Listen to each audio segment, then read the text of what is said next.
जय श्री कृष्ण। गीता का दूसरा अध्याय और 64वां श्लोक, जहां सांख्य योग्य की बात हो रही है, स्थित प्रज्ञ के लक्षण बता रहे हैं भगवान। और स्थित प्रज्ञ के लक्षणों में ये जो श्लोक है, भगवान कहते हैं राग द्वेष वियक्तस्तु विषयान इंद्रियेश्चरन् आत्मवश्य विधेयात्मा प्रसादम अधिगच्छति। कहने का मतलब यह है कि जो व्यक्ति राग से और द्वेष से, राग और द्वेष, राग किसमें है? राग है हमारा अपनों में, अपने सामान में, अपने घर में, अपने परिवार में, अपनी चीजों में। जहां हमारा अहम है वहां पर हमारा राग है। और जिसको हम अलग समझते हैं वो द्वेष है, उनसे हमारा द्वेष होता है। हम कभी भी किसी दूसरे को सुखी देख करके सुखी नहीं हो पाते, क्योंकि हम जीवन में द्वेष करते हैं। तो एक आता है राग और एक आता है द्वेष।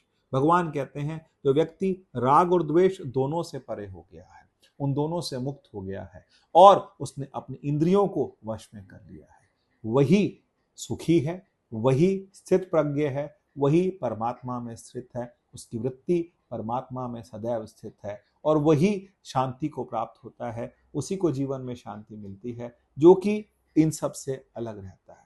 अब हमारे आगे सवाल आता है कि हम ऐसा करें कैसे?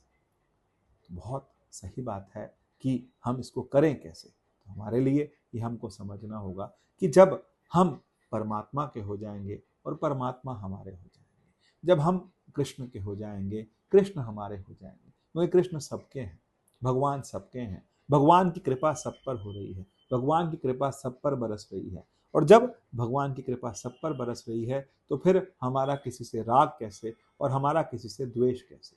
उसी तरह से जब हम अपनी वृत्तियों को भगवान से जोड़ेंगे, जब हम अपने मन को भली भांति जानने लगेंगे, जब हम ध्यान में बैठ करके अपने मन की जो वृत्तियां हैं उसको देखने लगेंगे, उस समय फिर हम अपनी इंद्रियों को वश करने के लिए समर्थ हो जाएंगे और फिर हमारा ध्यान जो है भगवान में लगने लगेगा। और इसी बीच में सबसे ज्यादा जो मुख्य बात है वो है विवेक, वैराग्य और सत्संग। रामायण बहुत सुंदर कहती है, बिन सत्संग विवेक न होई।